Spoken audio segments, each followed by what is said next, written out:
యేసుక్రీస్తు నామములో మీ అందరికీ శుభములు.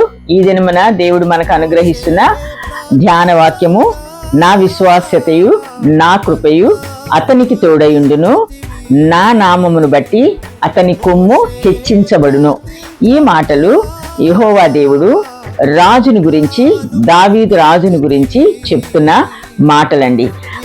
మరి ఈ దినాన వాక్యము చదువుతున్న మనకు కూడా ఇవి వర్తిస్తాయి. ఎందుకంటే బైబిల్ పరిశుద్ధ గ్రంథము నిన్న నేడు నిరంతరము మన దేవుడు ఏ విధముగా అయితే ఏకరీతిగా ఉన్నాడో బైబిల్ గ్రంథము కూడా అంతే కదా. మరి మనం బైబిల్ చదువుతున్నాం కాబట్టి అతని దగ్గర మనం ఏం పెట్టుకోవాలండి? మన పేర్లు పెట్టుకోవాలా.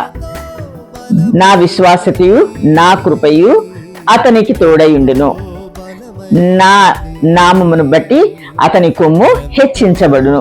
అతని దగ్గర మనము మన పేర్లు పెట్టుకుని మనము గనుక ఆ విధముగా బైబిలును ధ్యానించినట్లయితే దేవుడు మనలను ఆశీర్వదిస్తాడు.